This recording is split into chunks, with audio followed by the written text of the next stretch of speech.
go. Okay, it says it started. This is. It does. You should not. Oh, let's do something different tonight. Go ahead, Doug. Control it, because that's freaking smart. So this is Tom today, just handing the reins over to Doug and seeing where it goes. After I did like 90% of the talking and completely dominated the conversation the last couple of weeks, I'm going to give a little bit of equity back and let Doug kind of run this one for you guys. But see, welcome. Here's those last two episodes were so good. We had to bring ourselves back down a peg tonight. That means you're going to elevate it beyond that tonight and show us what we're really capable of. This is Doug showing us what we're Stop with this pandering. I don't appreciate it. So, welcome. Yes, hello. Welcome to Two Dads Talking on a different recording thingy. We'll figure it out probably. So, what we're going to do, this was just something that I was just like, Tom, we should talk about this. And he's like, fine, whatever. I don't give a shit. I'm exhausted. Just with the flavor of the season, I wanted to talk about a little taxes, just to get into that, just to spitball, because I think taxes are one of those things that everybody hates, but there's not a lot of like real world solutions or real world, like we should actually do something to fix this kind of deal. And I just figured I'd add to the ether and see if we can will some changes into existence, hopefully, with all of my fantastic ideas for how we should change taxes, because I'm totally not a licensed CPA or a practice accountant. I don't think I've taken a single accountancy course of any kind anywhere at any level of my life. We should be talking to my wife, because she actually had accounting jobs in the past where she was actually doing important things like finding those expenses for hundreds of thousands of dollars and figuring out where it went. Which, happy birthday to my wife, by the way. Heartsies, love you. Happy birthday to Doug's wife. So what he's saying is this is going to be a very taxing conversation, because he's in charge and he doesn't know a lot about it. And he's not really interested in it. And I'm not holding the reins at all. So he's warning you all right now that he doesn't know where this is going to go, but he's lacking confidence. I have no idea. He's setting the bar really low. See, here's the thing. If I'm sufficiently motivated, I can get angry about this. I'm hoping Tom has some anger behind it too, because I think some of this stuff is just so annoying. And yes, some of the jokes will be taxing. I also like I said, I wanted to say that there's only two things that are certain: dads and taxes, because that's a fun thing for all of us. Let me make sure. Let me pull this up so that I've got it. Okay, so I do have a video I can share, kind of real quick if we're interested in getting like a real short synopsis of what exactly taxes be like. I've got one of those. Okay, good. I'm down. I don't want to jump on here and steal your thunder or anything. No, it's good, because I just had the Wikipedia page with the brief summary, mostly to guide my 2 cents. All right, can you see the video? Oh yeah. Right, we've got a video, we've got audio. So a real quick explanation of the taxes, and this is one of my favorite all-time tax videos. I discovered this guy, I don't even know when, like 6 months ago, and I love his channel to death. And this is just this is what filing your taxes is kind of like. Sir, you got to pay your taxes. Taxes? How much? I don't know. Oh, okay, I owe nothing? No, you do. Okay, how much? I don't know. Habibi, who knows? Ideally you, sir. How am I supposed to know? Well, you got to do your calculations. How? We have tools for that. Yeah, why don't you use them then? They're for you to use. Why me? It's your taxes. Yeah, but we want some. Oh, yeah, we do. Habibi, what if I don't pay? Well, we take your stuff. I take my stuff. I'll buy more. You also go to prison. I don't want to go to prison. Then do the calculations and pay. Oh, what if I make mistake? That's tax fraud. But it's mistake that you made. How will I even know I make mistake? We'll let you know. Don't worry. So you do know how much I owe? No. Then how will you know I make mistake? We have tools for that. Then just use the tools, ya Ahmar. They're different tools. Also, I'm not getting now. I'm living on saving. Oh, you're getting paid cash. What? We know. How do you know that? We got tools for that.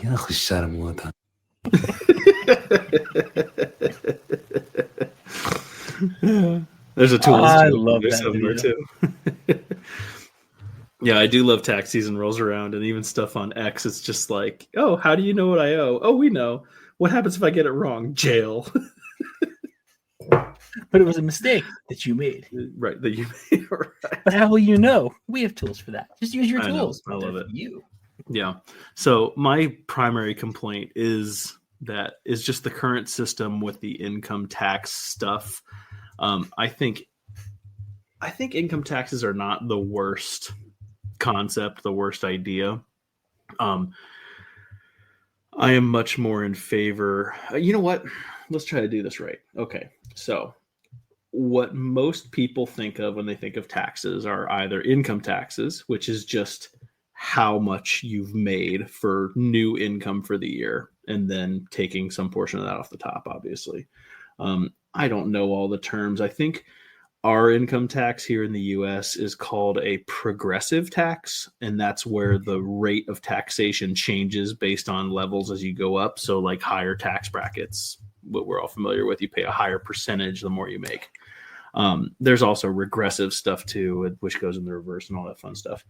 But the Wikipedia page is actually a good little jump on this stuff, where I'm on the page for what's called consumption taxes, which is kind of like what you think of when you hear about the sales taxes or flat taxes. So like everything you buy in the store just has a tax on it. If you don't buy anything, you don't pay as much taxes, which I want to say Florida had something like that as part of their tax deal at one point. There's a couple of states that don't actually have income taxes that seem to be doing. Florida's one. I think Texas is one. It's where the athletes should all be going, and sometimes they. Right, that's why a lot of people move to Florida, because of the state taxes being lower. Yeah. So to avoid this being just sort of like a general lecture on taxes and kind of what they are, and losing listeners in the first couple of minutes, I do want to say you've already raised my one chief grievance with taxes. Like you've already. Yes. I was actually looking for hate here because I have some too. You've riled me up. The cold brew is kicking in, and the sleeping zombie, has been awake for like 38 straight hours, has finally got some life in, some unlife. So taxes have to happen. Taxes are important. The government can't pay for infrastructure and do things and build things if it doesn't get money from somewhere. And taxes are generally where that money comes from. So taxes, yes, they have to happen. But the three types of taxes we have, basically, and you can put the names on them and the labels on them, and consumer tax or whatever. The three taxes we have are taxes on the things that we buy, taxes on the things that we own, and taxes on the money that we earn. Okay, that's essentially all of your taxes fall into one of those three categories.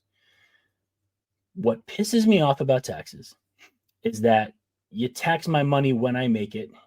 You then tax the product I buy when I buy it. You then tax me for owning that product for the rest of my life after you've taxed me on the money I used to pay for it and the purchase of it. So taxing me for my house and then taxing me property tax, like paying sales tax on my house and then paying property tax on my house for life. I feel like it's redundant. And if one of those two things has to exist, either taxing me when I buy something or taxing me when I own something, one of those two taxes has to exist. There's a good argument for that. I understand why you need property taxes if you're maintaining the roads to my house, if you're maintaining, all these public utilities that allegedly go to my house, that I understand you have to tax that.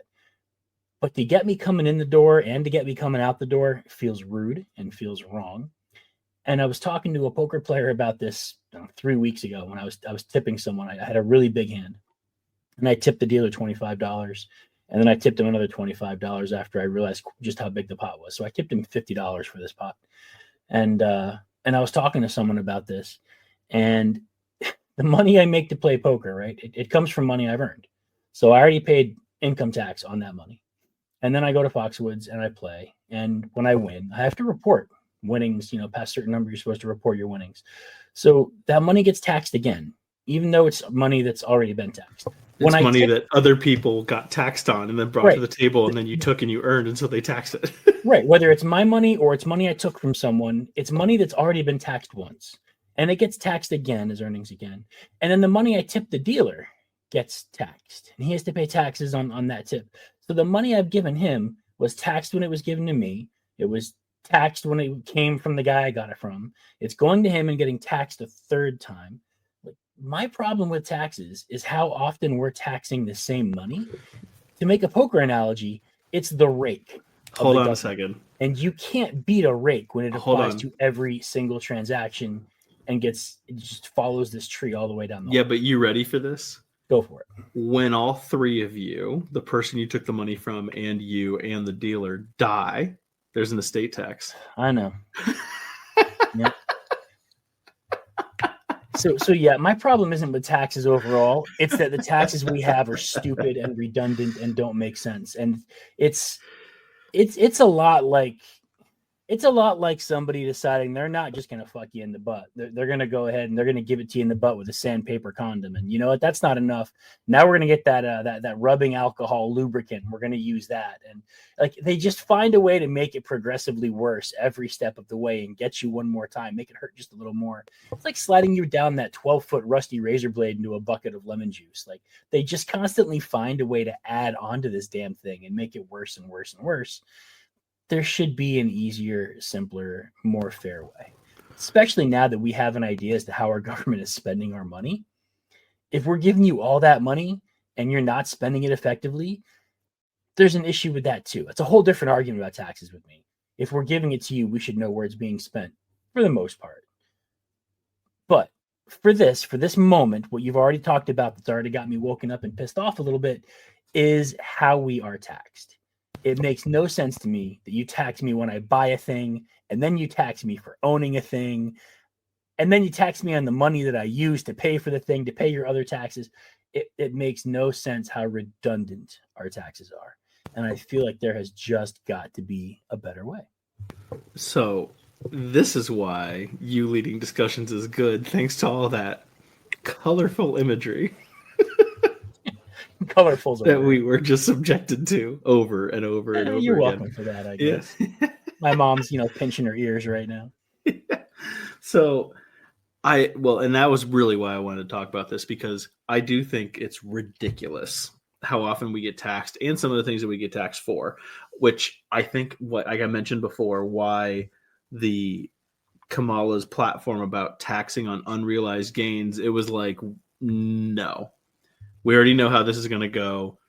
If you allow this ship to come in, then it's going to be on your wealth and your equity and not just stock values and stuff like that, even though they claim it would be. They claimed it was only going to be for people with so much wealth, but that's how the income tax started. But then the real question becomes, the real question becomes, what's the alternative? Let's pretend you want to take each dollar that someone made and just tax it one time. How do you track that? Because I mean, there's little things that it was a long time ago, the Where's George website. Someone took those $1 bills and just tracked the serial numbers to show you how much that $1 traveled. And it was kind of amazing how far some of these pieces of cash went. How do you do that though? And who gets it taxed? Because, your employer pays you, but your employer got paid probably from a client who was pulling it from their income. So it's like the poker table. Someone earned that money and it got taxed, and then it went to a company that they paid for something, and that company paid someone and they got taxed. If it's a corporation, they got taxed on that as profit potentially along the way. Where does it get taxed if you only tax it once? Yeah, that's a good question, and I don't know the answer to it. Do you tax it when the Fed prints it off? So then they should just print off 80 cents instead of $1 because, it's where does that come? If they're the ones giving out the cash and they're the ones getting the taxes back, shouldn't they just scale their printing and not tax at all? But how would we get inflation if we did it that way? Well, you always get inflation the more money you print, period. You need to... Right, but I'm saying if you start printing less, we wouldn't get our inflation. And it's very important to our government that inflation continues to happen. Well, but see, this is why it's actually, to me, if you're a total dork or whatever like me, why this is a good topic. Because everyone kind of agrees that inflation is, quote, bad, although you need a little bit of inflation because otherwise things won't grow. If the government just said, hey, we're printing $500 million, and that's all you're getting. Good luck, everybody. and there's nothing else coming. Some people would hoard their money. Some people would lose some of their money, or it would just end up in different spots, and you couldn't have any real growth. You couldn't have stock growth and property growth and all of that. So you need some inflation. But also, if the government's going to run, they need some of their cash, presumably. So some of that cash keeps coming back. As it keeps coming back, the total value with the citizens goes down. So you do need some, at least small level of inflation. But how do you control that?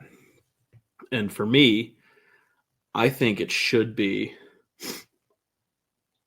not even a sales tax, but like it's the one in here. It's called a value added tax, I think. Mm-hmm. Here it is. So it's when you basically make something more valuable. So their example is if a retailer buys a shirt for $20 and sells it for $30, then they get taxed on the $10 difference, basically the income they made there. Right. I actually kind of like that because it's taxing the actual, like, sort of the GDP, like the actual wealth made. It's not just the money you made. This is why people write off expenses, because you make a lot of money, but it may not matter much if you had a lot of expenses too. This is basically the shortcut of that. It's saying, here's how much it cost me and here's how much I made. So just tax me on the difference instead of tracking different types of expenses. I think it also can help with the different stages of production, because then your same manufacturer can say, here's how much my raw materials cost and here's how much this retailer ended up buying it, for from me. And theoretically, and I'm doing huge air quotes here, your individual t-shirt, the raw materials cost $2 or whatever. And then it cost $3 for the manufacturer to actually make it. Then they sold it to the retailer for $20. And then the retailer sells it to you for $30. The manufacturer gets taxed on the $15 of profit that they made from giving it to the retailer. And then the retailer gets taxed on the $10 for selling it to you. So the government gets their tax along the way, but it's only based on an actual increase in economic value and increase in wealth. And you don't end up taxing the same dollars multiple times that way, because theoretically you're taxing on the created societal wealth that sort of miraculously comes up because of the utility of the product. You're not taxing those $2 or $3 of raw materials ever, basically. You're only taxing what each person actually earned from it. You're basically taxing people's labor, which makes more sense, because if you work harder, you get taxed more, but you're also presumably making more in cases like this. And if you're working hard and it's not working out and you're not making money, you don't get taxed on it. So how would something like that relate to just straight up unearned income? You mean like Social Security benefits, insurance, or Social Security or whatever, or state benefits for poverty, things, food stamps and things? How would something like that? How would you apply it to those? Because those things, I think, are all taxed. Right. Well, they shouldn't be. I agree. They are government money that has already been taxed because it's in the government's coffers. Yep. So you already know it's been taxed. It should not be taxed again, not as income. And this is not meant to be insulting in any way, because for Social Security is a whole other clusterfuck with what people should be getting out of that based on what they paid into the system. It should be a giant savings account, and it's not. But that is not value added. Social Security benefits, government benefits, that's not value added. That's value that has already been created, already been paid to the government. Now it's coming back. You are not creating any GDP value by receiving like government program payments. You're just not. It's not adding to the GDP in the sense of like actual, wealth and product creation. So I think a lot of people would love to hear that Social Security and other types of income like that never get taxed. That would also end up meaning that some of the benefits are smaller, but theoretically, if taxes are only based on value added, then your overall need for funds for payment is smaller because the amount of taxes you pay is smaller. Products generally adjust their prices based on what the market wants. Truly desirable products will end up, creating the higher values anyway. More people will go for them, like every iPhone. I think it's one of those things that would be some initial speed bumps as things kind of transferred over, but I think people would find out real fast that the system would autocorrect a lot. Even if you had, lower, say, government benefits, a lot of stuff would go down because now you're essentially paying fewer taxes. I think a lot of people would also start making more stuff and trying to sell more stuff. The market would flood with more options because people would realize that they could make more dollars by being taxed less. And that would actually create sort of a lower cost of living across the board because the competition does that. It would drive some people out of business, but it would also lower costs for the people who are still trying to make ends meet.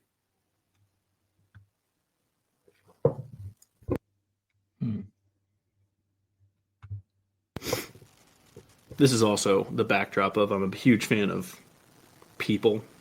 I know I've said my bit about people in the past, but I think people as a mass, like just, not any one individual person per se, but just the population as a whole, is usually pretty smart and in many ways pretty predictable. And it's just the kind of thing that always sort of meets itself out when it's required to.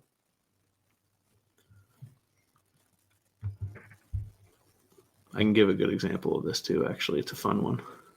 I'll take one of those. When I was, and stop me if you've heard this before too, because I don't want to bore you, Tom. When I was waiting tables, my assistant manager at the restaurant I worked at, which was Max Nerma's Requiescat and Pache. There's only like 5 of them left in the whole world. Yeah, it's really trash can burger. I remember. Yeah. I listened. Yeah. They used to have phones on the tables, the same restaurant. Yeah, that one. Yeah, that one. I listened when you talk. I know. That was like weird. Episode what, like 12, 8? Yeah, Big Game like Burgers in Bush. Yeah, number 12. That was way back. So, where apparently everyone thinks I'm a psychopath with how I eat burgers. Well, you are. Yes, the way you eat a cheeseburger is sociopathic. Yeah. I don't know. I was eating my pierogies kind of weird the other day too. Actually, we might have to talk about that one. All right, tell me how you eat a pierogi. Let's rabbit hole a little bit. Normal bite. Okay. And then left side. And then continuing around the hand pressed or pressed edges. And then taking one final bite kind of like on the back middle to finish it off. And I had to be real careful about not having only like floppy stuff and no tread at the end. You had to have at least a little bit at the end. I think most people just eat from the cushy, soft spot in the middle and then like have the pressed part kind of together for them most of the time. Yeah, I didn't do that. Just eat it. Most people I know just eat it from one side to the next. Well, I really do worry. Like I wonder if you might be a serial killer. Like you might really be sociopathic. How many web browser tabs do you have open right now? Is it just 1? 2. Yeah, you're a friggin' sociopath. 3 with 3 with this actually. 2 other tabs. Excuse you. Yeah, anybody who's got less than 5 or 7, tabs open at a time is definitely a sociopath. Yep. When I'm at work, I have like 30 tabs open. How many tabs are running on your cell phone browser? That's what I want to know. Open that up and tell me how many tabs are open on that. Actually, this was I saw it tonight, and I made a note to delete some. There are 42 right now, right, and so I need to get rid of at least like 20 of those puppies, and I'm going to probably do it after this because it's bothering me. Yours doesn't like auto time those out, and I put the idle ones to sleep. No, because mine is I think a year older version of your phone, and mine does that. I would say it's been inactive for I think it's like 72 hours. It sleeps it, and I have 2 weeks to wake it up, or it just closes it. Oh, well, see, if there is a setting on this phone for that, I definitely disabled it because I don't need that shit. I'm saving that for a reason. I might be a sociopath because there's some of these tabs are on here just in case. I want to remember what that thing was that I saw just in case I want to use it anytime in the whatever 2 to 6 years from now. Because I don't want to forget. Okay. And it's a lot easier than sifting through screenshots. So it's just have it a web browser open. I don't know. I could make a note, but what if I have a typo or that app disables or whatever? All right. Yeah, okay, I have problems. Anyway, moving on. Not quite like the pierogi and the trash can burger problems, though. Those, my friend, those are unique. Stop calling it the trash can burger. It's the garbage burger. The garbage burger. It doesn't have to be in a trash can. Trash can implies filth. It should be. Garbage implies leftovers that aren't necessarily in the trash can. Right. Garbage could still be free of microplastics. No, nothing's free of microplastics except for salt off of like one very specific shore in Ireland. Like that's literally the last place in the world. And then Antarctica, like the heart of Antarctica, has still got no microplastics, but that's it. They're finding microplastics in unborn babies. They're finding we've just it's a wrap. Game over, man. Yeah. This is why I believe in things like Atlantis, because we're totally fucked. Yeah. Like this is probably like the 4th or 5th iteration of humanity and human civilization, and we're just finding the remnants of like the last one that made it really far. That's all it is. Did you ever see the movie Jupiter Rising? No. Heard of it. Jupiter Rising is a fun sci-fi movie that's better than it gets credit for. The basic premise is that you've got this elite older civilization in the galaxy. It's just technologically superior, and they're elite to everyone. They kind of colonize the world, and they've broken up the universe into these territories, and each of them kind of owns a territory. And so they made it really far in the civilization game. Well, they've made it pretty far. They harvest planets, basically. They plant seeds and they start life, and they grow the life until the population of humans or other life forms, carbon-based life forms, are robust enough that if they kill everybody on the planet and desiccate their bodies, they get enough of whatever the organic matter is that they need to essentially make something that allows for immortality. They murder us by the billions, and then they create a life juice that keeps everybody alive. So this is just experience. This is level 99 Pokemon. That's all it really basically is. Yes. Yeah, okay.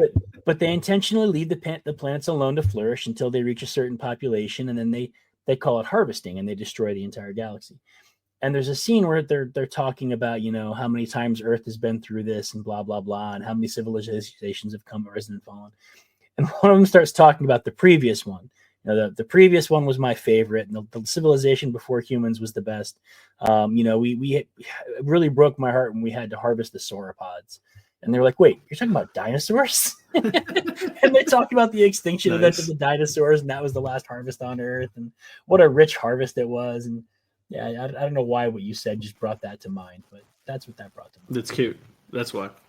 There's some neat stuff out there. I read something about someone saying that when a society becomes so technologically advanced, that still requires data, and data still has, albeit small, but some version of mass. And so when a society gets so advanced and the amount of data they need sort of moves to infinity, eventually it will collapse on itself into a black hole. And that's why we haven't discovered any like spacefaring advanced civilizations, because they can't sustain themselves. A lot of the physics don't let it happen. I thought that was kind of a fun concept that I had never even gotten to before. Data management and storage is a huge part of one of my current projects right now. Yeah. The amount of terabytes. Think about how much data we have out there. Your stupid little cell phone has a couple of gigabytes or terabytes on it right now. Oh, it's got a couple hundreds of millions. It doesn't have a terabyte. No, it doesn't have a terabyte. But I've got computer systems with hundreds of terabytes, and it's not enough. And quantum computing right now, there's there's not enough. Right. There's not enough power, and there's not enough storage for the things that we want to do that we're kind of on the cusp of doing, other than power and storage requirements. That's what quantum computing would do, is if you could use the quantum level stuff, especially for data storage, you would suddenly increase data capacity. It would be like a switch to nuclear. You'd go to suddenly like 1,000 times more energy or 10,000 times more energy, like in an instant. It would be, it's almost infinite. Like really, the leap is almost infinite, because right now, as fast as your computer runs, it still does everything one line at a time. It does it all very quickly, but it does it one line at a time. Quantum computing means that it's holding infinite lines in place at one time. in some sort of like dual state, whatever, where it can call up whichever one you ask of it, kind of thing. The big fear right now is that once quantum computing gets off the ground, and we should still be a ways off from it because it just takes so much computing and hardware to get until there. We're not. but once you're actually computing, encryptions are no longer relevant. It'll solve an encryption in a microsecond or a picosecond because it's just holding that many different lines, in parallel at one time. There's no code that can't be cracked when you can run infinite numbers of combinations in picoseconds.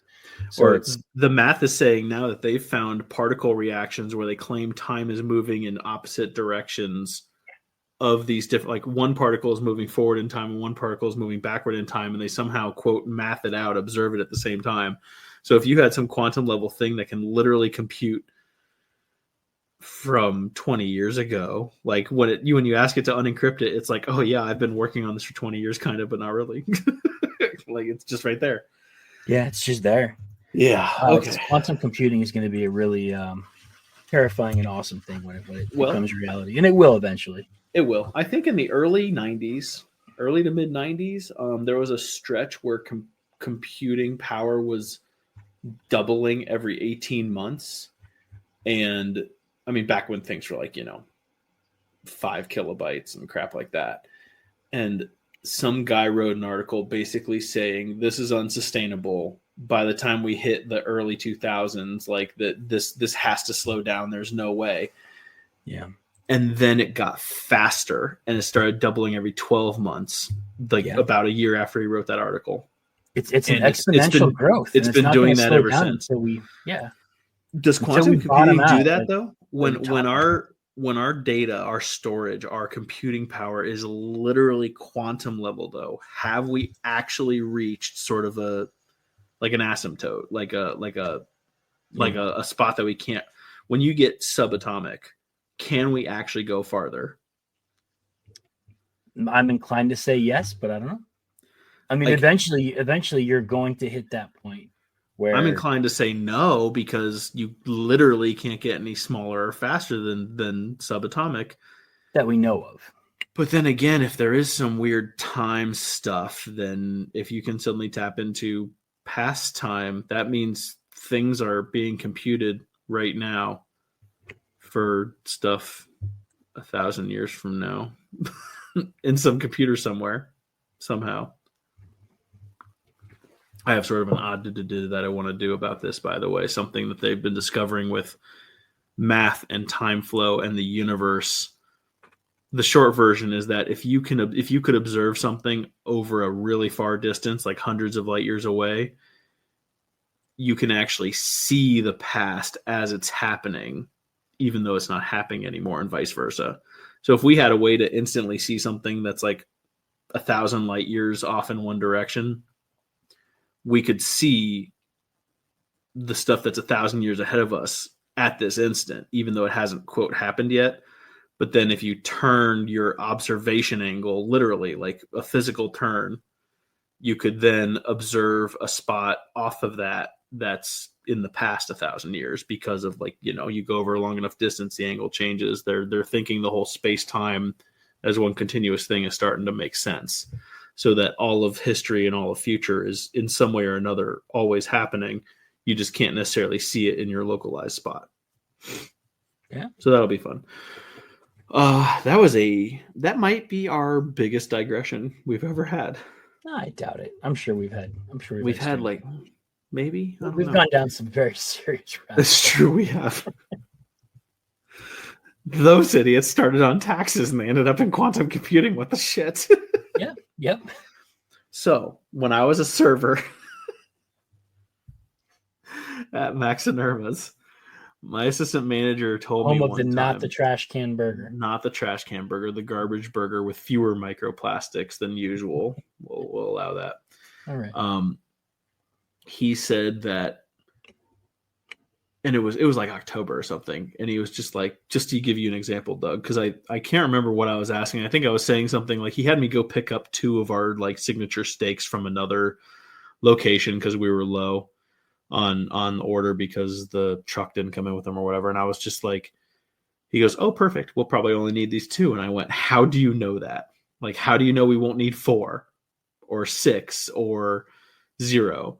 And he just went, well, the last 5 years show us that on a Tuesday in October, we will sell 2 or 3 of this Laredo steak. And I went, what do you mean? And he goes, if every single person that comes into this restaurant tonight is brand new, has never been to a Max and Irma's before, doesn't know anything that's on the menu before they look at it, we will sell 2 or 3 Laredo steaks.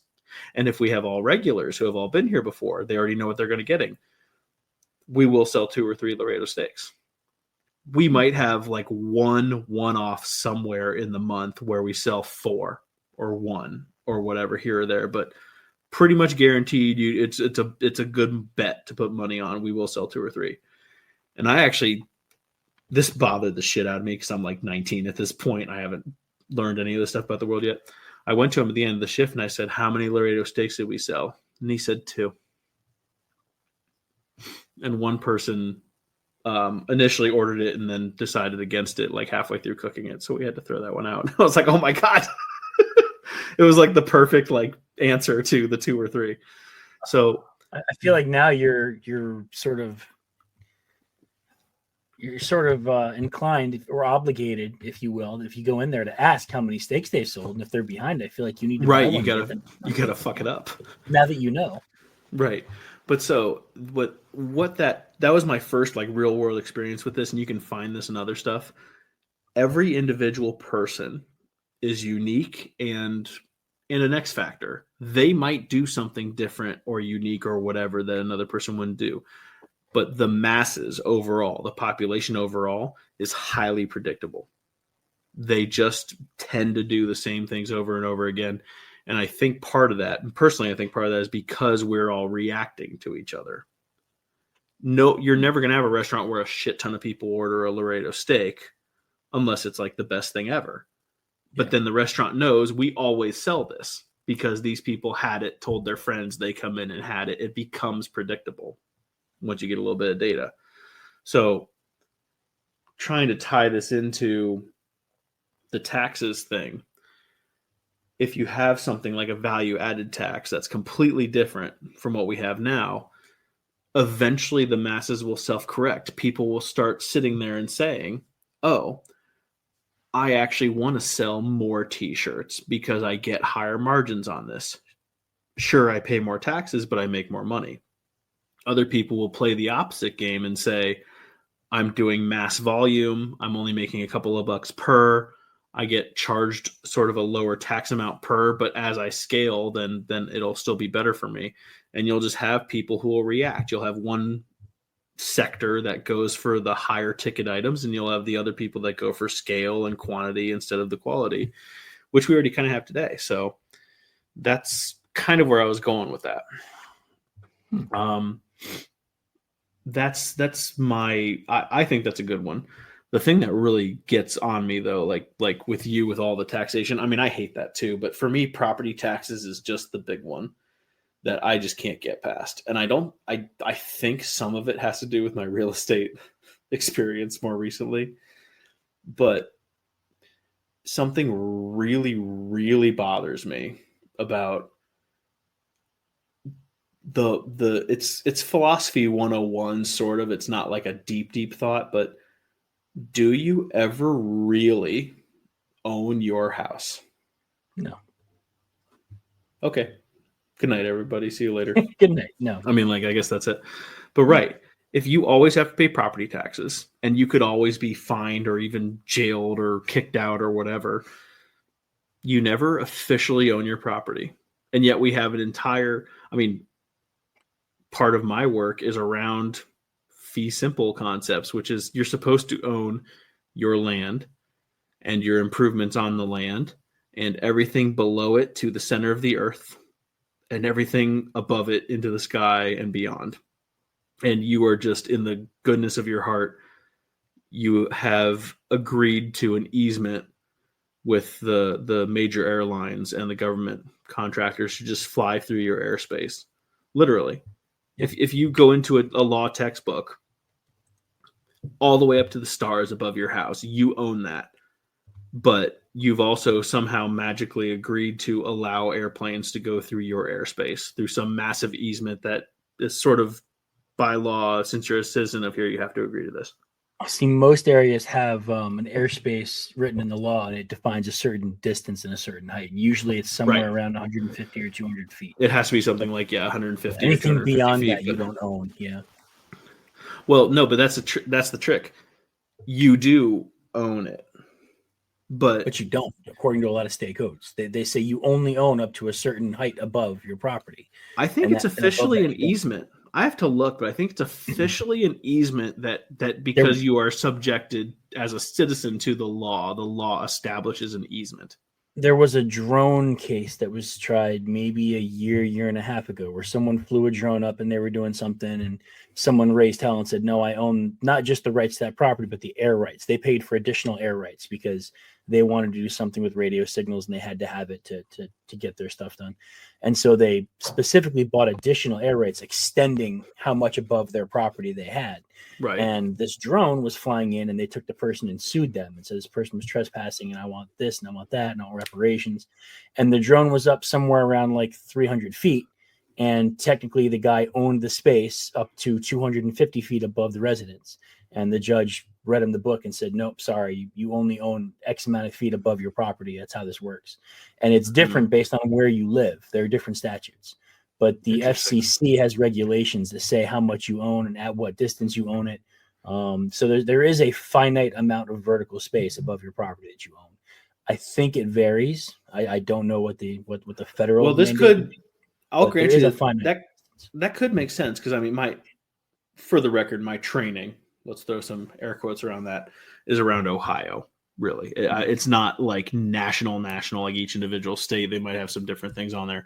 But I mean, our training basically said with this fee simple ownership, it's just all the way up into space, and then there are these easements that you sort of are coerced into agreeing to. And the reason an easement works is because once an easement is quote agreed upon, you are not allowed to F with that easement. I mean, like to use a simple one, if you allow someone to cross over a corner of your land to access their property, if you block that road or do something like that to inhibit their access, you have actually hurt them and you can be fined for that because it's an agreement that you made and you can be held accountable for it. And it's easements on someone else's property are generally interpreted as hurting that property and inhibiting that property and lowering the value of the person whose property it is. Sure. So maybe that is just an Ohio thing. I was always under the impression that, you own it, but then they just kind of tell you, well, you don't have any control over it, even though you quote own it if someone asked. That'd be interesting though, to actually look into that. As I said, I only have Ohio. Long story short, property taxes are the things that really piss me off because there is something to me about if I have to take a mortgage to get this highly valuable thing that I don't do very often, like most people make what, 2 or 3 major like home purchases in their lives. At least in the past you'd have like 1, maybe 2. Now, even with like outside of your exception who moves a bunch for work, you only have like 2 or 3 residences, maybe outside of your childhood residence most of your life. Say that sentence again. Outside of your childhood residence, like where you grew up, you pretty much only have 2 or 3 other like primary residences your whole life nowadays. Even still, you can argue. Strong disagree. Really? Yeah, maybe you, but for the majority of people, I don't think that's true at all. You think it's more? Or you think it's less? Way more. You think a lot of people have like 5 or 6 different primary houses throughout their life?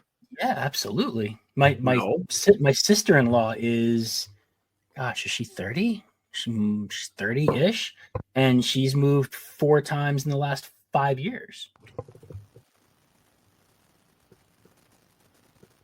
Okay. So she's had 4 primary residences in 5 years. So she's not even 30. An exception is not the rule, Tom. Sure, but you're taking, I'm assuming your situation, applying it to lots of people. My wife and I, over 18 years, have moved 11 times. We did the math the other day. We've had 11 different primary residences since we've been married. okay, you are okay. That's you two combined, right? That's since we've lived together. Or that's since we've been married. The average person in the United States is expected to own around 3 homes during their lifetime. Own 3 homes. That's not what you said. That is very different from what you said. You said live in primary residence. That's very different. Most people don't. All right. Sorry. Most people move apartment to apartment or house to house. They find a deal, and then when something goes up, they have to move somewhere every couple. That's very common right now, especially with the younger generation. Okay. Chill. Bro, serious. You're not chill right now. Just get it right, bro. No, you're the real estate guy. This is your jam. Excuse me. This is your strawberry. Excuse me. You are doing the pose right now on your wedding ring hand where you're not chill because you're leaned forward and your knuckles actually turn a little bit towards the front of your mouth when you're like eager to hear what I say next you're misunderstanding. This is my level of fatigue. If I don't support the weight on my hand, I'm gonna fall and hit my desk. Okay, it's fine. I got one of your tells. I won't play with you. As the real estate guy, I was thinking from an ownership perspective, but you're right. That makes more sense. Yeah, because see, here's my thing. This is why I'm talking about this in the. Sorry, let me be really clear. You're right. It's not like everyone lives on an average of 2 to 3 places for their entire life. But from a property tax payer perspective, from a primary residence, do I own it as my own space in this little universe perspective, it was like 2 to 3. And that's what the Google AI is telling me. It's around 3 too when I Googled it. Yeah. But that's, yeah. I mean, I lived in 2 or 3 apartments, and then we had, more houses already than the most other people. But generally, you strike up your own home ownership if you get there. And then you maybe make one more move because of a career change, or, you're getting out of your quote starter home or whatever. And then maybe you're going into that last, like, okay, this is where we want to be for the next 20, 30, 40, 50 years. And a lot of people just end up never leaving. You do have people like, quite frankly, well, especially you two, but like us also, where like, oh, it's a good deal. We'll just live here and figure it out for a while because it's a good deal. And then you go, well, here's another good deal. Or then you have the career change or whatever. And you have those people that have like 6 or 7. Yeah. So all I'm trying to get at is that even nowadays, when home ownership is, quote, more malleable for a lot of people, most people still don't really actually live like it's their spot and they pay taxes for it in too many places over the course of a lifetime, really. And the idea that you can never actually own it really upsets me. Yeah. But as you said earlier, what's the alternative? You can't just say, oh, well, you don't pay taxes anymore, because then roads will go to shit. Public municipality kind of amenities like local libraries and fire and all that would go to shit. If you have a really nice place that everyone wants to live in, everyone lives there an average of like 15 years instead of 6, then you end up having some potentially worse. I mean, unless everyone's like donating out of the kindness of their heart, which often doesn't happen, you do have things that kind of go bad. So what's the compromise? No, there isn't one. At the end of the day, the government gets to make the rules, and all we can do is disagree. I think there's a real compromise here. You ready for it? I can't wait to hear this.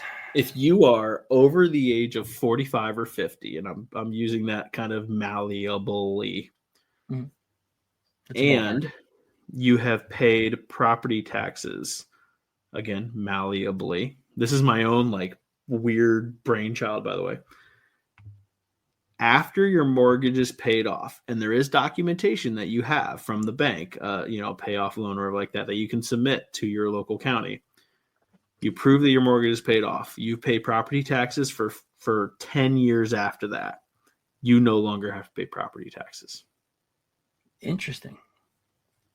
You have given extra to your local municipality after your loan is done. If you want to accelerate your payments and pay them off in 3 or 5 years with higher payments, similar that you would do to like a 15-year mortgage as opposed to a 30-year mortgage, you can do that too. And this is something you're suggesting. This isn't something that exists somewhere, right? I want to make sure I understand. Correct. I am not aware of this existing. This was me. This seems to make sense. This was me ranting in the car to my poor wife, who had nowhere else to go because we were going a very high speed and coming up with this on the fly. What happens when you pass that property on to someone? Then they are no longer someone. They now have an active mortgage again. Property taxes go back on the bill because that's a typical mortgage cost. And you as the municipality. Like, what if you just give it to someone, you pass away, and they inherit it? Like, you're not selling it. There's no mortgage. You're just, I see. I would argue that you either start the 5 to 10 year time frame over again, and for that new person, and not a full-fledged like mortgage property taxes. You may establish some rule of, if you're passing it on to a direct heir, like a son or a nephew or a niece or something like that, that they could take advantage of what you've already paid. Maybe there's something about how you have to prove that that person lived in the house. Like, for example, you want to give your house to your daughter who lived in it when they were growing up. They don't have to pay that because they were already residing in there for 10 or 18 years already. Maybe you make an exception to encourage something like that, but that would be up to the local county or municipality.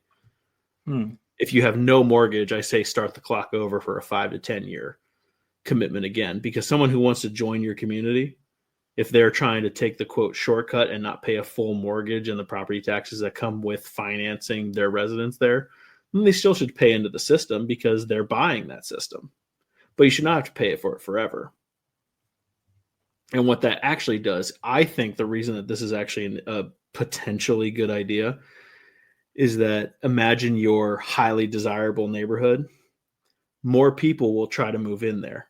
More people will pay higher prices to move in there, kind of like they do now. A lot of like higher priced residences also carry with them higher property taxes because that brings better amenities, better roads, better everything.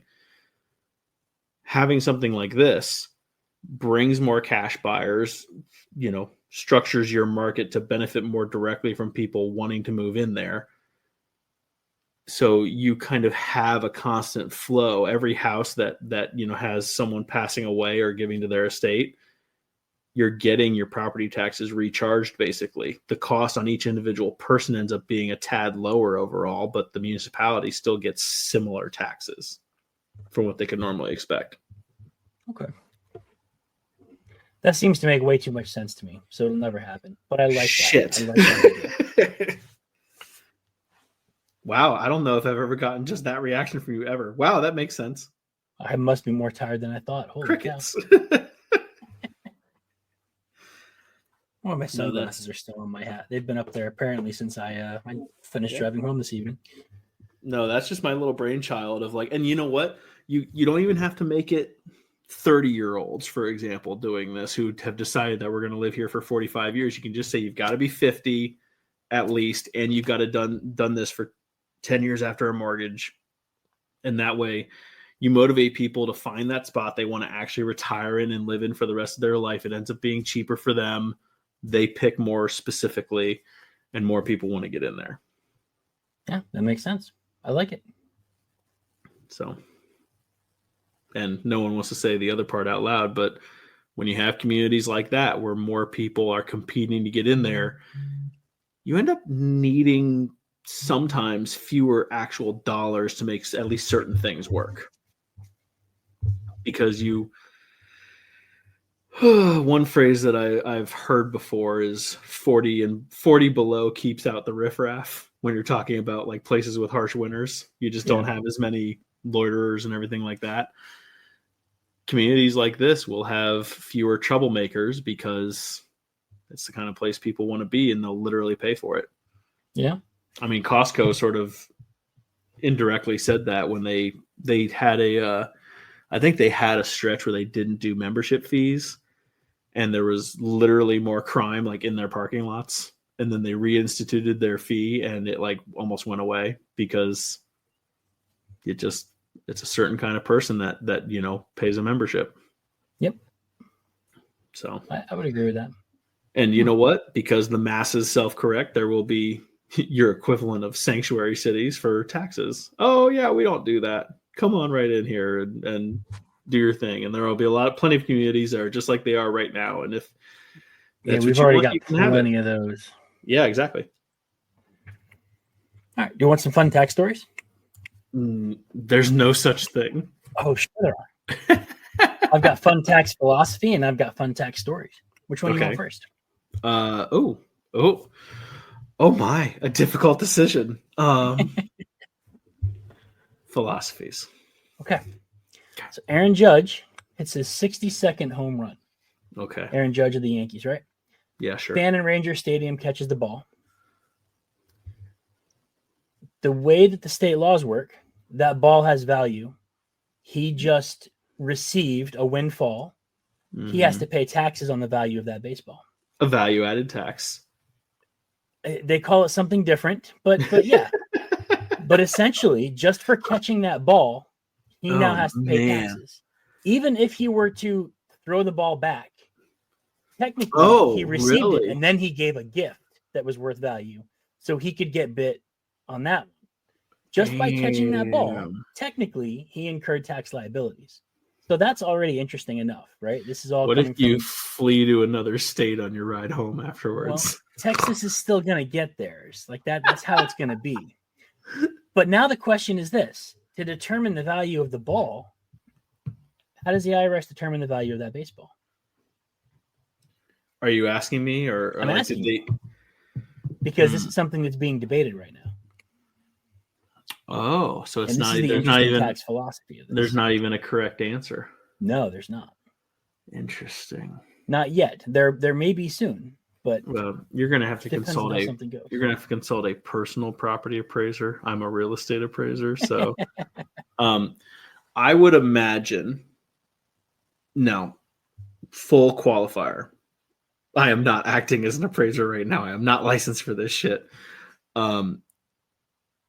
And I'm just spitballing with what I think would be a good approach, only an appraisal approach. You would probably try to take auctions of other famous baseballs.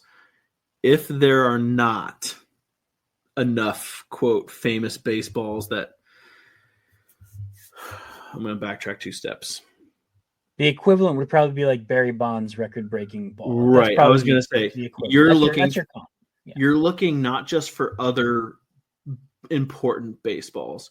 You're looking for other home run hit baseballs. Historically significant home run baseballs. You're not taking Steve Bartman's baseball from the Cubs. You're not taking so-and-so's perfect game ball from a pitcher or anything like that. You're taking Mark McGwire, Sammy Sosa, specifically Hank Aaron, home run Babe hit Ruth, balls. Right. And then you're taking their price at an auction or some other value metric of some kind that you can't necessarily say it was entirely your fault, like another appraisal type of deal or whatever. You may be scaling it based on market conditions. Like if you can show that Mark McGwire and Sammy Sosa's baseballs 5 years before this other baseball were 15% lower, then you could argue that this one 10 years later should be another 30% higher, like whatever. And you can use that as at least a basis for an auction. Most auctions start things at like something like 50% or 1/3 or 2/3 of an appraised value. And then you see what it sells for at auction, and then your taxes kick in. That would be your thought process. That would be my way to sort of semi-approach that. That's a very similar thought process to the one that I took, and the way that I think it should be addressed.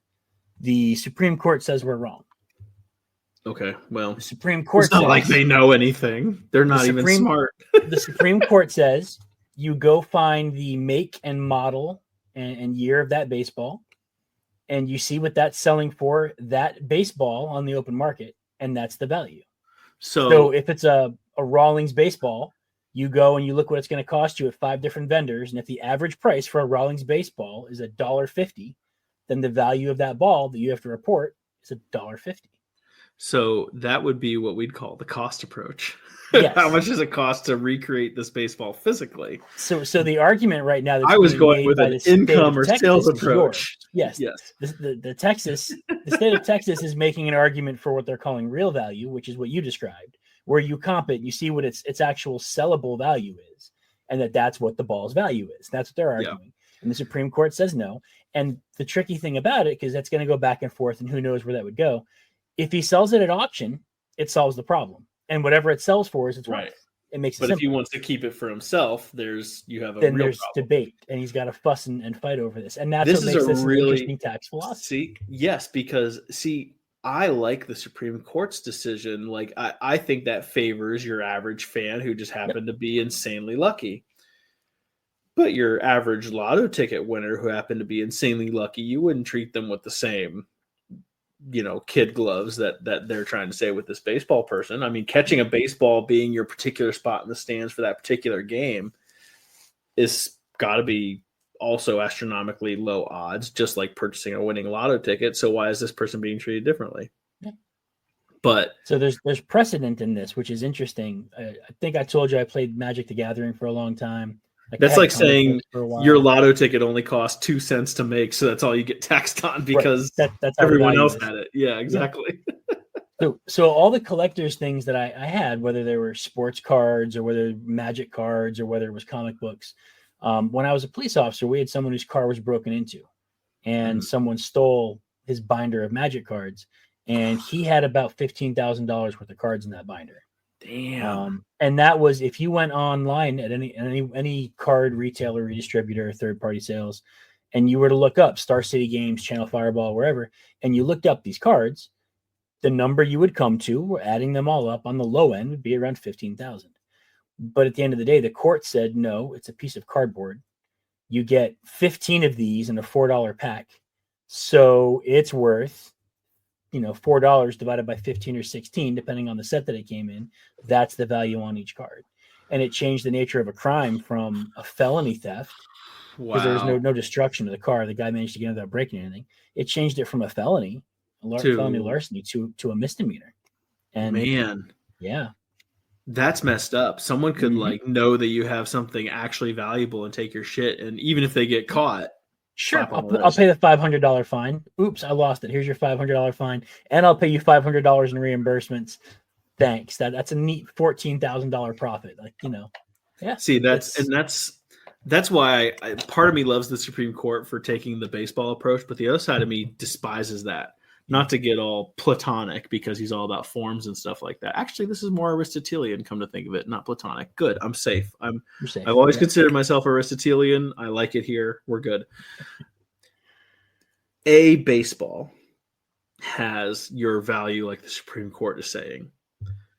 This is not a baseball. This is that baseball. It's a baseball until it sells for something more, or you have something else that suddenly makes it more worth it. According to the court, it's still a baseball until it's a baseball that has a market derived, even if we don't know it yet, actual value. But the Supreme Court doesn't care about that value. It says that value doesn't count until this thing sells. It's worth $1.50. That's the value of this baseball. I could sort of get on board with that if it's from like you lucked out and you caught it. It would be the same as keeping your lotto ticket and not cashing it in. Yeah. As long as you don't sell it, your taxes, nothing or minimal. Yeah. I mean, okay. You can buy a human liver somewhere on the dark web. Tom knows, he was there. Yep, been there, done that. Yeah. Well, no, not done that. Been there, seen that. It wasn't a liver. Okay, it was something else. But if someone was like, I have Steve Jobs' liver, you think that would go for the same price as some random ass person's liver? No. Come on, get out of here. This is that. This is that liver. It's funny that you say that, you being an Ohio guy. Did you know that Ohio has specific taxes on what parts of living organisms can be taxed? You guys have unique tax laws about parts of living organisms? We have all sorts of... There's my favorite... You guys have sales taxes on human hair and animal organs, but you don't tax human organs, human tissue, human bones. So if someone's doing a surgery for a procedure and they're having an artificial joint replacement, like they're having their knee replaced with an artificial knee, that artificial joint, the surgeon has to pay taxes on, which he then passes down. But if they're doing something with like an organ, or they got a cadaver, something from a cadaver they're using, they don't pay taxes on that. However, if it's from an animal, they do. Yeah. So state of Ohio specifically, it's the only state I know of that does this. It taxes parts of the body differently depending on how they're being used and where they're coming from. It's not that great of a movie, but a fun philosophical concept is the movie called Repo Man. It's got what's the dude's name? This is got to be the guy from the Boondock Saints, because every time I do this, that's who the actor is. I'm gonna get in trouble for this. It's the black dude with like the lazy eye, and I want to be like not Lawrence Fishburne, or not the dude from Bad Boys. The Star Wars stuff recently, and he's played a detective for a long time. And what is his name? I actually like him. You keep telling your story. I'll pull it up for you. Yeah, whatever. That guy. And then I think Jude Law is the other protagonist. And they are repo men, repossession men. But they repossess organs that people have stopped making their payments on that are keeping them alive. So someone needs a liver.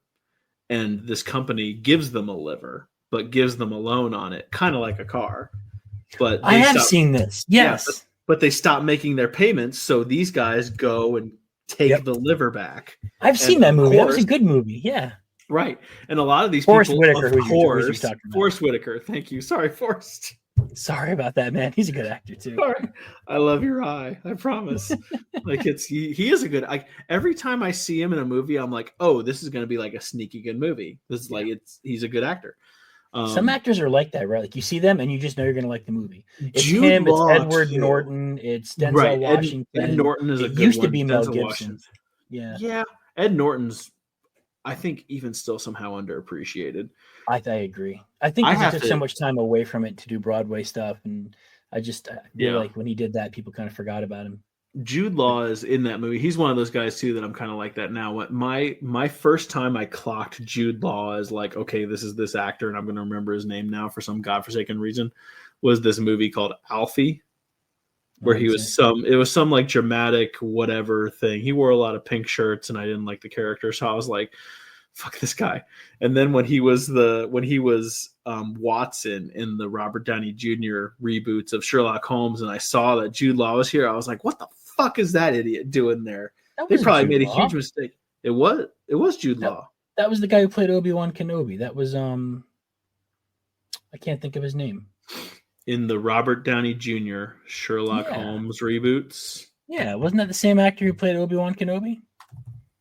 I can't think of his name right now, and it's killing me. No. I am so tired. Okay. Ewan McGregor. That was Ewan McGregor. In what? It wasn't Ewan McGregor in Sherlock Holmes? In Sherlock Holmes, where Robert Downey Jr. plays Sherlock? No. I have it up here right here. Wow, John H. Watson is played by Jude Law. I really thought that was Ewan McGregor. Ooh, okay. I'm offended on behalf of Jude for Jude. You can be. That's fine. Ewan McGregor. He has his spots. He's good in certain things. As we've already established tonight with our pre-recording conversations, I give zero shits about pissing people off and offending people today. I think here's a role that Ewan McGregor deserves more credit for as Hector in that old Troy movie with Brad Pitt. I think that was him as Hector, Priam's son in that. He does a really good job in that movie, and he actually does a really good Hector historically, where Hector is actually a well-mannered, pretty rational, like when Hector cuts down Patroclus in battle, because Patroclus is wearing Achilles' armor and thinking that they just thought for a second that they killed Achilles. And Hector pulls the helmet off and realizes it's not Achilles. And he basically, like, in so many words, just like, oh shit, we're fucked now. He's like, this is not good. Achilles is going to be mad. Like, this is not good, guys. And he still marches out there and faces Achilles, knowing that he's probably going to die because Achilles favored the gods and all that stuff. So he did a pretty good Achilles. Anyway, Jude Law. Alfie. I'm like, what the fuck is this dude doing here? And then I see this first movie with Robert Downey Jr. and Sherlock Holmes and him doing Watson, and he was fucking great. And I'm like, okay, I'll give this dude more credit. Then I see him in things like he was even the antagonist in the Captain Marvel movie, because he was fake training Captain Marvel's character as the sort of captain of that unit, and then he turns out to be a bad guy. He actually, he did a really good. I didn't realize that was him. Yeah, I thought he did a surprisingly good job with that. I was very impressed. Alfie was awful for me. Yeah, I never saw Alfie. And then every single thing that I've seen him in since then, I'm like, wow, he did a really good job. And that's it. That's my story. So Repo Men is another one of those with him. Love it. It's a good movie, especially a great just philosophical issue of like, if someone isn't paying on their kidney that's keeping them alive, do you take it back? Yep. Yeah. So cool. All right. Do you want the fun tax story now? Yeah, let's do that. So we'll put links to these in the show notes, by the way. Of course, because why wouldn't we? I have no idea why we wouldn't. There was a woman who was an exotic dancer. She was a stripper. Her name was Cynthia Hess. And her stage name at her strip club was Chesty Love. And she, in order to become a more successful dancer, decided she needed to get some breast implants and have her boobs bigger. So she went and had the surgery and had them puff up her boob bags, but it wasn't covered by her health insurance. This was something she paid for out of pocket. So that year on her taxes, she filed it as a business expense. And the IRS said, hell no, and rejected her taxes and wanted more money from her. And she argued it, and they told her no. And she appealed it, and they told her no. And she went and got a tax lawyer and sued the IRS. And it went to tax court, and she won. And tax court said, nope, those fun bags are a business expense. You got them to enhance your work conditions, to improve your means of living, and to make you a better employee. Therefore, you paid out of pocket. It's a business expense. And she won. And that is the titular court case on breast implants and tax deductions. Nice. I like that. Yeah, I got a fun story and a fun philosophy. I got all kinds of goods today. No, I do like that. I actually tend to agree. If you can prove that your motivation is primarily business related, you have to sort of prove that. But as a business owner, I'm kind of biased, but I agree. Yeah, 100%. I agree. Yeah, I think you could. I think you could argue that, especially if you have a certain time before and after, especially if you can prove a change in clientele or income or whatever after that too. That would seem to show that you could surround this event with a change in business operations. Yeah. You want to do some jokes and then call it a night? Yes, I am ready to sleep. I get to be awake in 5 hours. Yay! No, okay, let's do 4 hours and 48 minutes. I have 3. Ooh, that's a lot for you. And are they tax themed? Yes. Of course, my man. I was ready, man. Come on. I appreciate this. What is the definition of a good tax accountant? Definition of a good tax accountant? Yes. I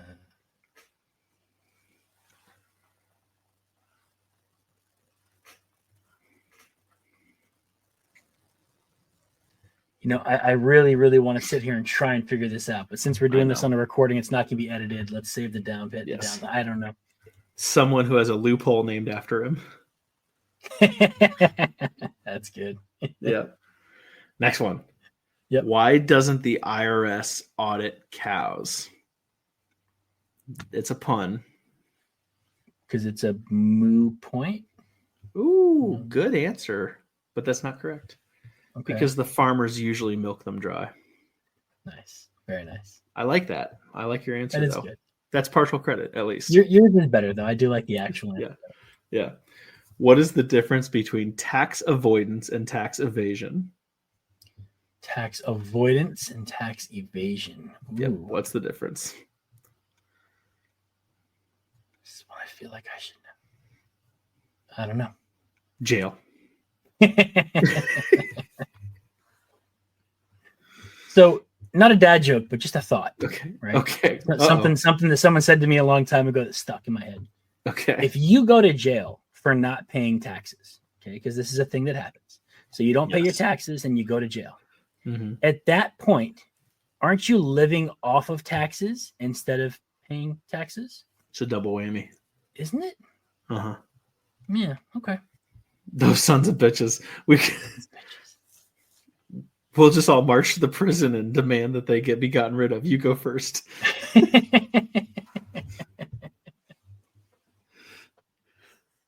Oh, goodness. All right. You got any jokes? Are you up to speed on Shakira and her tax situation in Spain? Oh, God, no. Are you kidding me? Look, look at me. I buttoned my second button for this so you wouldn't see my undershirt. So I'm a huge Shakira fan, and I feel like I should just not even tell this joke then. All right. I know her as the gazelle in Zootopia. That's about my. All right. If you want to hear the Shakira joke, I'll do a Patreon odd, and you can hear it there. But I'm not going to waste it when Doug's not going to appreciate it. Damn it! All right, we're not going to waste. Is it something about these hips don't lie, but it's something that's not hips?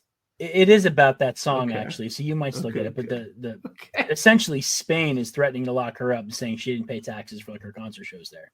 And they've got a legitimate case. One of her people made a mistake and they didn't pay. And so she owes Spain a lot of money. And she went to pay it. And they said, no, we're dragging you through court. We're going to make this painful because we think you defrauded us. What, the Hispanics don't lie? Well, no, that's just the background. The joke is when she was in court, and the judge in Spain asked her, Shakira, did you pay these taxes? Shakira said, yes, I paid these taxes. And then Shakira's hips said, no, I didn't pay these taxes. All right. I know Doug will get the religious one. So the Shakira one might have been a little wasted, but I understood this. You got culturally there, enriched. But she didn't have the all right. Culturally enriched. As much as you hate atheists, did you know that atheists can claim a tax-exempt status?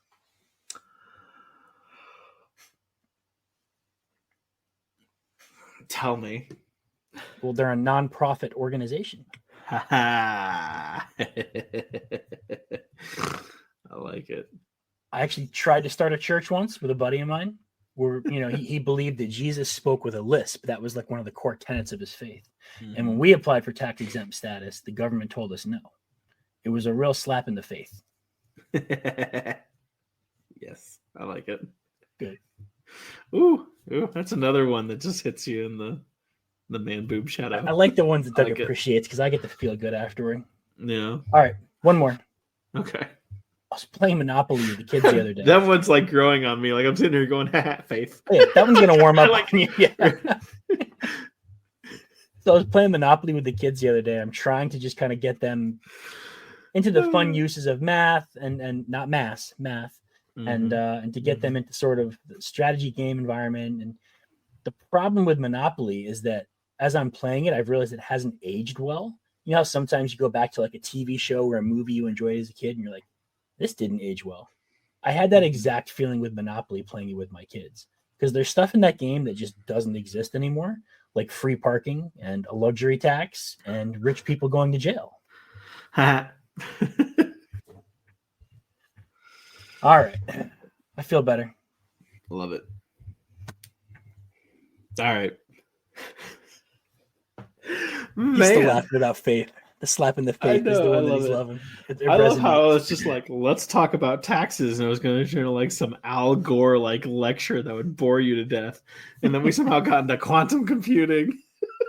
Yep. And we got into philosophy a little bit, which was good. Yeah, it was good.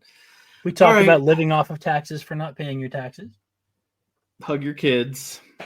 Tell at least one person about us. Those are both your homework.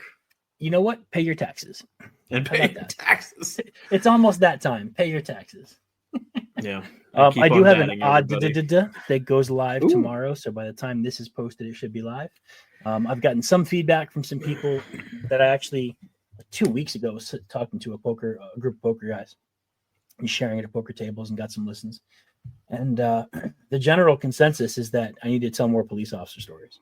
They're so good. Well, because like if you're a police officer, these are like, oh yeah, this happens a lot, and for the rest of us, we're like, what?